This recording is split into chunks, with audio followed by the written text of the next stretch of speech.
Жаштыгындагы кыялын 40 жылдан соң ишке ашырып, дөңсө таланы алма багына айландырган Абдилазиз Маматов. Мен ушул жерге келгенде көбүнчө өтө ушундай ушул жерлерди бир бак кылып, көгөртүп, ушундай бозадыр, астында эми суу турат.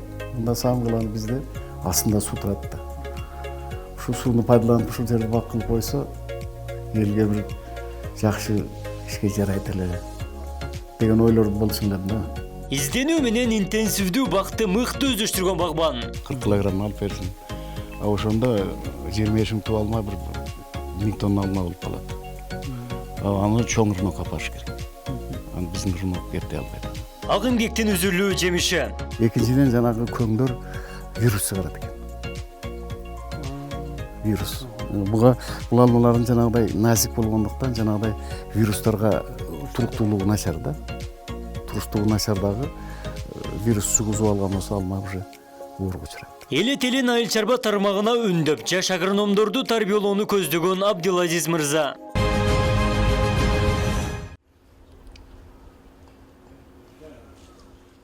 Жаңы технология менен тигилген алма багы 3 жыл алдын жапайы чөп баскан дөңсө тала болчу. Мөмөлүү бакка айландырып атамекендик айыл чарба продукциясын өндүрүү Абдилазиз мырзанын жаш кезиндеги максаты. Аянты 13 гектарды түзгөн дөңсө таланын 2,5 чакырым аралыгын тоскон. Польша өлкөсүнөн атайын жашылча өндүрүү Сулик фирмасынан келишим аркылуу 25 000 түп алма 3-чү жылы мол түшүмүн берди. Интенсивдүү бакты мыкты өздөштүргөн ишкер алдыңкы тажрыйбага таянып багбандардын башын бириктирген Ноокат алмасы кооперативин түздү. Польша, Түркия өлкөсүнөн адистерди чакыртып жүздөгөн багбандарды окутуудан өткөрдү. Бышыкчылык мезгили башталгандан бери 30 тонна алманы жергиликтүү базарга 60 сомго чейин сатыкка чыгарды. Алманын түшүмдүүлүгү жыл өткөн сайын барган сайын өсүп отурат экен. Быйылкы жылы алма жалпы эле бул карлик эмес, жалпы элдеги жанагы высокорослый алмалардагы абдан жакшы гүлдөдү. Абдан жакшы гүлдөө, алмалар жакшы түйүштү. Андан кийин булардын алма бизде мындай ошол түйгөн боюнча койбойбуз да, жана высокорослыйга окшотуп.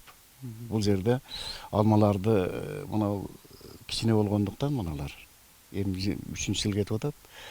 Ошого байланыштуу бунун баягы алманы түйгөнүнө боюнча теп койгон болсок, мына шактар көтөрө албайт. Анан кийин биз мына алманын кичине мындай жонуруп чоңоюшуна жол беришибиз керек дагы. Ошол түйгөн түшүмдөрдөн биз жулуп алышыбыз керек да. Суюлтушубуз керек башкача айтканда. Ошого мына жердеги иштеп аткан адамдарыбыз бар атайын. Ошолор келишип бир майда мындай чыпалактай деп койсок болот, ушундайлардан бир 10 тоннадай суюлтуп үзүштү да. Үзүп аларды алып койдук. Анан кийин калгандары булар болду. Ушулар дагы бизге кандайдыр коюудай көрүнүп атат да. Эми былтыркы жылы дагы ушундай неме кылганбыз. Суюлтуп, неме жанагыдай жолдорду пайдаланган элек. Ошондо 60 тоннадай түшүм берген. Анан былтыркы жылы өзүңөр билесиңер, мына коронавирус болуп, анча-мынча баягыдай бир ресторан, тойкана, мындай деген нерселер иштебей калып, алманын өтүшү начар болуп калат окшойт деген ой пайда болду эле. Бирок жакшы болду былтыр. Былтыр стартовый цена дароо эле бизде 70 сомдон кеткен эле. Жакшы баардык алмаларды убагында сатып алганбыз. Жыйнап туруп. Эми бул кичинекей алма, азыр эми кичинекей, азыр эми аз да. 100 тоннага барса, бул алманы мына местный рынок эле өзү реализация кылып коет экен. Анан кийин муну бир түгүнө 50 килограммдан, 70 килограммдан алат экен Польшада. Бизде 50 килограмм алып берсин, 40 килограмм алып берсин. Ошондо 25 000 туп алма, 1000 тонна алма болуп калат. Аны чоң рынокко апарыш керек. Аны биздин рынок кете албайт. 25 000 түп карлик көчөттөн өткөн жылы 60 тоннага чейин түшүм алган. Интенсивдүү бак аяр мамиле болгондуктан ар бир мезгилде туура сугаруу жана дарылоо зарылчылыгы бар. Карлик багына органикалык жер семиткичтерди себүү көп чыгымды жана орну пайда кылышын өз тажрыйбасынан көргөн. Чет өлкөлүк фирмадан көчөттөрдү алуу бир топ изилдөөнү жана түйшүктү талап кылган. Жердин жылдык структурасын жана аба ырайынын 20 жылдык көрсөткүчтөрү жиберилген. Бир түп алма 50 килограммга чейин мөмө байласа, бактан 1000 тонна түшүм алууга мүмкүнчүлүк бар. бар. Багбан экологиялык таза сапаттуу түшүмдү чет өлкөгө кыргыз бренд аркылуу экспорттоону көздөйт. Интенсивдүү бактын баягы высокорослыйга караганда мунун өзгөчөлүгү буларда тайын специалист өзү чеканга кылып көрсөтүп бериш керек экен. Ошондуктан баягы Польшадан өздөрүн жанагы питомниктин ээлерин өздөрүн чакырдык да. Булар Польшадан өткөрүш өтө кыйын болду быйыл. Эпте бир холодильникти бир жагын өткөрүп алышып, ошонун шылтоосу менен келип жасап кетти. Анан ал бизге бир көрсөтүп берет. Бул жердеги балдарды, багбан балдардан чакырабыз дагы, алар үйрөнөт. Үйрөнүп туруп анан кийин муну бир эки адамга мүмкүн эмес. Бул көп да. Анан кийин бир 10-20 адам келип алышып, кайчыларды алып беребиз атайын. Атайын баягы немелерди алып беребиз, утуру суюкка салып, стерилизация кылып туруп анан кийин неме кылып кетишет. Чеканка кылышты ошондой кылып. Эми муну айтып атат, жана Полшанын поляктын айтуусу боюнча булар 3 жыл болот экен. 3 жыл жанагы ярыстар өзү оформить этилип калат экен.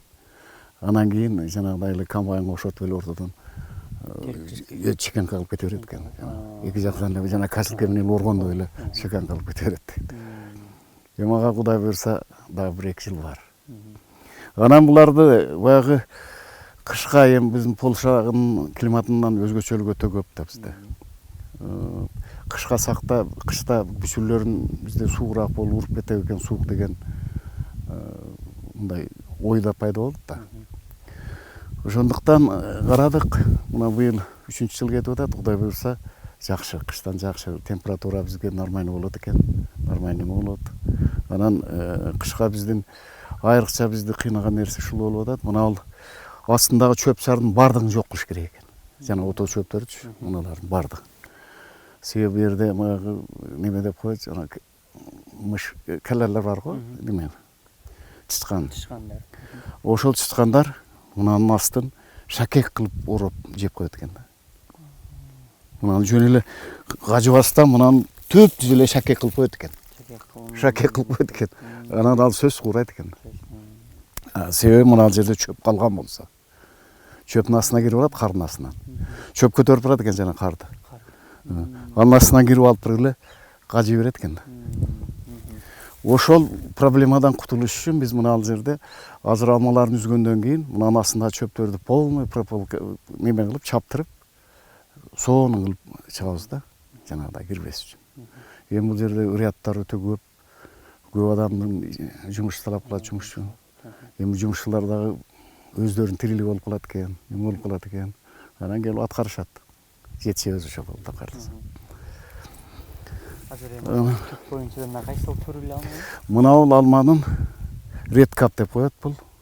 Бул баягы биздин жанатан, анан жанагы дагы кызыл алмаларыбыз чыкты. Ошол алмалардын ред чиф жана турецкий келип атат. Ошолордун эле аналогу экен. Аналог. Булар эми бул сакталат экен. Январларга барганда мунун даамы өтө сонун болот экен. Өзүнө келип просто сонун болот экен. Азыр үзүп эле жегенде булар анчейин укус бербейт, галалар да берет. А бул анчейин эле укус бербейт азыр.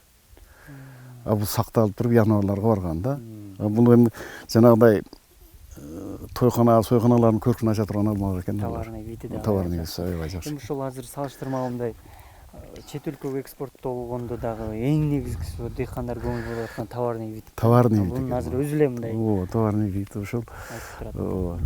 Анан булар өтө назик алмалар болуп эсептелет экен. Жанагыдай утуру карап, жалбырактары немелерин утуру карап турбаса, бир оору сразу түшсө эле моментально баягы коронавируска окшоп эле кетет экен, жайылып кетет экен. Шарт кармап калыш керек экен баягы жерде. Ошого биз турецкий опрыскивателибиз бар эле. Ал анчейин канааттандырып атат деп калышты балдар. Анан Италиядан алып келип, итальянский менен чачып атышат, ошол жакшы результат берип атат азыр. Результат жакшы. Анан Сугаруу мурункудай, там. Сугаруу мурункудай. Анан кийин жана кыш келгенде мына шланглардын ичинен ол жакта жанагыдай сууну токтотуп койгон жерлери бар. Баарын ачып туруп, берсирадан үйлөтүп, шлангыларды ушу ойдан калат, бирок ичиндеги суу калбаш керек. Тоңбогон. Себеби мына жеринде ар бир жеринде назик баягыдай клапандар бар да, иштеп турат. Ошо клапандарга таасир тийбесин деп, шланги жары үрбесин деп. Ошондо бир немеде түшүмгө келгиче редкап канча суу, канча жолу, канча рет сугарылат? Буларга суу 3 күндө эле берилип турат. 3 күндө. 3 күндө. Эми мына барган сайын суук болгон сайын азайтабыз. Себеби мына жер адыр жер да. Жанагы мына асты шагал. Шагал. Нымды кармап тура албайт да. Дароо эле кургап калат. Анан бул асты ным болуп турбаса алма түрдүү ооруларга учурай берет экен. Иммунитет начар болуп калат экен да, башкача айтканда. Ошол иммунитеттин күчтүүлөтүү максатында дарылар берилип турат, мына бир неме менен беребиз. Тамчылатуу менен. Ал жерде бочкалар бар, ошо бочкаларга бая керектүү азыктарды берип туруп, ушу менен беребиз. Анан кийин экинчи жалбырактан беребиз. Анан мына немелер келген баягы багбандардан суроо берип калышат. Ооба, ушу неме чачып берсеңиз нымдуулукта жакшы сакталат эле, көң. Неме сакталат эле, органика болот эле, андан жакшы болбой эле деп айтышат. Андайга биринчиден бул жерге 25 000 түпкө чөткө өтө көп кетет. Маселен, бир түпкө 40 килограммдан бериш керек. 40 килограммдан эсептегенде өтө көп кетет. Өтө көп. Экинчиден жанагы көңдөр вирус чыгарат экен. Вирус. Бул алмалардын жанагыдай назик болгондуктан жанагыдай вирустарга туруктуулугу начар да. Туруктуулугу начар дагы вирус жугузуп алган болсо алма уже ооруга учурайт. Анан буларда дагы бир жери жаман экен, ушул жакын эгилген да, 4-1 да. Вирус уже бирөөнө кеткенден кийин эле кетти. Дароо эле кетет экен. А бизге окшойт, коронавирусту 2 метрде сактабайт экен да булар. Ушундай. Анан мындай көбүнчө оорулар ушу жалбырактан болуп калат, жалбырактан байкалып калат. Жалбырактан байкалат, анан жалбырактардан дароо аныктайбыз. Азыр эми салыштырмалуу баягы адистер деле чет өлкөдөн келип атат. Ооба. Биздикинде местный жергиликтүү жок. Жергиликтүү жок болуп атат, ушундай болуп. Анан кийин ошо чет мамлекеттен келген дерден пайдаланабыз. Анан кийин жанагы азыр бизде багбандар бирикмеси, анан муну ютубтардан, ошол жерлерден сураса жакшы специалисттер жооп берип калат. Азырда билгени бар, билбегени бар. Анан ютубка чыгып турайын, анан ошону кое коелу десең, ал түрмө чыкпаган болот. Алманын мекени болгон ноокат өрөөнүндө, айыл чарба өндүрүмүндө өнүгүү бар экендигин багбан айтат. ЯЭПтин талабына жараша логистикалык борбор ачыла элек болгондуктан январь айына чейин сактоо үчүн муздаткыч курууда. Абдулазиз Маматов 40 жылдык өмүрүн билим берүү тармагына арнап эс алууга чыккан соң ишкерликти орундаткан. Алма багына 2 кабаттан турган имарат салган. Багбандан кеңеш алууну каалаган жарандарга жана ноокат алмасы кооперативиндеги багбандарды окутууда толук шарт түзгөн. Элеттиктерди айыл чарба тармагын жандан тууга үндөп, жаш муундун агрардык тажрыйбасын арттырсам дейт. Бул алма багын уюштургандан кийин кичине конференция зал уюштуруп, ошол жерде область боюнча 2 жолу конференция өтүлдү. Биринде Польшадан атайын алма багын адистери келип ошолор өтүп берди. Экинчи Турциядан келип атайын адис келип өтүп берди. Область боюнча бир 120 адам 2 жолу топтолуп келишти. Ошондо реклама болгонбу, бул бакка кызыгуучулар да көбөйдү. Кызыгуучулар көбөйүп, баягыдай бир күндө 4-төн 5тен бак уюштурсам деген адамдар келип атат да. Маселен, чоң алайдан келип калышат экен. Кадамжай Кайдаркандан келет экен. Анан кийин жанагыдай чет мамлекеттен келген адистерибизге атайын бир орун, аларга ичине шарт түзүп бербесең тура албай калат экен. Ошол максатта ушул зданияны салышка туура келди да. Бакка кошуп эле ушуну дагы салып коелу, ошондо жакшы нерсе болуп калат ушул деп Ошого мына жерде ушундай бир кичине келгендер жата турган комнаттарды уюштурдук. Мында душ ванналары мына жерде эме болушту. Анан бул атайын экиден адам жата турган кылып мынандай неме кылып койдук. Мындай. Ушул жерге мына жерде шкафтары келип коюлат, кийим илчү. Телевизорлар баардыгы коюлат. Анан жанагы келгендер зарыкпастан биз ошол бакка барсак жата турган жерибиз бар деп ишеничтүү келет да. Ноокатка барсак гостиница таба алабызбы, таба албайбыз деп кээ бирлер келбей калат экен да. Анан кийин жана чет мамлекеттен келгендер дагы ошко сүйрөшкө туура келет экен. Ушул жерде жазсак жакшы болот эле дейиш. Булар мына тоону карап эле кызыга беришет. Биз тоону карап жатканыбыз жакшы болот эле деп.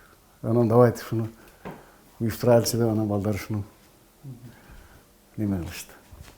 Мына качса бул бакты көрүшөт. Абдилазиз мырза багбандардагы эң биринчи тоскоолдук жер маселеси экендигин айтат. Көпчүлүк кайракы жерлер үлүшкө берилип кеткендиктен трансформациялоодо кыйынчылык бар. Агрардык тармакты өнүктүрүүдө ишкерлерге финансылык колдоо көрсөтүү зарылдыгын билдирди. Багбан айыл чарба өндүрүмүн өстүрүүгө алган насиялардагы бюрократиялык аракеттер көп орун алышын айтат. Эми бул жерде мамлекет биздин Кыргызстандын өнүгүшүнө кызыккан жетекчилер болгон болсо, ушундай нерселерди аткарыш керек экен да. Бизде башыбыздан өттү. Биринчи баягы жер трансформациялоо боюнча бизде өздөштүрүлбөгөн мындай адыр кайракы жерлерибиз деле баягы үлүшкө берилип калыптыр да. Үлүшкө берилип калып, аны бир 3 соткадан, 4 соткадан бөлүнүп калган. Эми кээ бир семьяга бир 12 соток, кээ бир семьяда 8 соток. Ал эми бир 8 соток үчүн бир жерге адырга келип алып аткарбайт. 8 соток тоспойт, неме кылбайт. Ошондойлорду трансформация кылып бир мындай алып туруп иштетем деген ишкерге берсе өтө жакшы болот эле. Маселен мына жерде азыр мына ушулдун мына жагында ушунча жер жөн эле жатат. Үлүшкө берилген. Кээ биринде үлүшүң бар экен мына жерде, ушуну сүйлөшпөйлү десең, үлүшүмдү мен билбейт экенмин, ал жерде бар экен. Ушундай жерибиз бар. Ушундай эле. Ошол жерлерди кошуп туруп, мына жерде кошуп, ушундай кылып туруп улантып, чоң бак кылып койсо өтө сонун болот эле. Мен ушул жерге келгенде көбүнчө өтө ушундай ушул жерлерди бир бак кылып, көгөртүп, ушундай боз адыр астында эми суу турат. Мында Самгылан бизде астында суу турат да. Ушул сууну пайдаланып ушул жерди бак кылып койсо, элге бир жакшы ишке жарайт эле деген ойлорду болчу элем да. Буякта негизги баягыдай ушул сознанияда бар эле. Эми ушул подсознанияда сакталып калган экен да. Эми ошону Кудай өзү колдоду, ушул жерди өздөштүрүшкө аракет кылып, өздөштүрүп калдык да. Биринчиден ушул Кудай колдоду окшойт. Алла. Анан экинчиден жанагы мындай жерди өздөштүрүш үчүн айрыкча финанс маселеси чоң ролду ойнойт экен да. Айрыкча көп эле жерде мындай 10 сотка жерибиз тоса албай кол коңшуларыбыздын урушуп жүргөндөрүбүз өтө көп. 10 сотка жерибиз тогун кирип кетиптир, малың кирип кетиптир. Карабайсыңбы деп. Бул огромный жер, бул канча тосуш керек. Буга чоң сумма керек. Муну баягыдай иштеген адамдар болуш керек. Ушуларды уюштуруш керек. Ушул маселелерде дагы мамлекет ушул жактарында карап бир жеңилдетилген кредиттерди берсе да. Маселен мына бак бизде кредит алган болсок, бир 2 жылдан кийин 3 жылдан эле башталып калат да. Абдилазиз мырзанын үй бүлөсү ишкерликти түптөгө салымы чоң. Алма аянтында 40тан ашуун жергиликтүү жашоочулар туруктуу жумуш орну менен камсыз болгон. Тамак ашы берилип, күнүнө 500 сомдон жогору төлөнөт. Жумуш мезгилге жараша кыйынчылык жараткандыктан кирешеге карата эмгек акы дагы көтөрүлөт. Элге түшүнүк жетиш керек экен да. Элге түшүнүк жетиш керек экен. Ушул элде бизде ушундай бак болсо, ушул бак эл үчүн пайдасы өтө чоң. Биринчи өзүбүздүн эле мындай немебизде менталитетибизде десек да болот, мына шариятыбызда дагы айтылып жүрөт да, ушул мына ушул жерден кичине жанагыдай канаттуу куштар даам татып кетсе дагы ушунун соогу канча болот деп. А бул жерде канча адамдар даам татып атышат, канча адамдар келип кетип атат, канча адамдар тажрыйба алмашып кетип атат. Анан кийин мына Кудай буйрса бул жердеги түшүм өзүн актап прибылга өтүп калган маалда эмне кылынат? Ушул жерде жанагыдай эле бүтүн эл үчүн кызмат кылат да. Эл маселен бир көпүрө салып калса, жолдорун оңдоп калса, же бир столба куруп калабы жерине. Дагы башка жакшылык иштер көп да. Маселен бизде көбүнчө элден топтой кылайлы деген иштер көп да. А ошол нерсени топтотпой эле ушул бак нерсени өткөрүп койсо болор. Анан жанагыдай мына элде кадр маселесин өнүктүрүшкө аракет кылышыбыз керек экен. Кадр маселеси биринчи кайсы жерден өнүгүп чыгат экен? Кадр маселеси биринчи мектеп, бакча. Ошол жерден баштап туруп биз будущий кадрларды тарбиялап кетишибиз керек да. А ошолорда маселен мектепте жакшы окуган балдарды колдосок, стипендия берсек, жакшы окуткан эжекелерге дополнительно айлык төлөсөк, кандай жакшы кадрларга аракет кылышат алар да. Жакшы кадрлар чыгат. Мындай мектептерди районда билип жүрөбүз. Кээ бир мектептерде ошондой бир колдоочулары көп мектептерден жакшы кадрлар чыгып, чет мамлекеттин канча мамлекеттерде иштешип келип, эжекелердин агайларына машина мингизип коюп атпайбы? А ошондой адамдар көбөйсө, мамлекетибиз ошондой өнүгөт да. Эл өнүгөт. Эл өнүксө, биринчи өзүбүздө бар го баягы. Биринчи эл үчүн тиле. Экинчи тууган уруң. Анан кийин бала чакаң анан өзүң үчүн тилеген. Анан Алла берет. Жөн эле кой өзүмө бере берсин десе бербейт да. Ошон үчүн биздин дагы тилегенибиз эле ушул биринчи элибиз өнүксүн.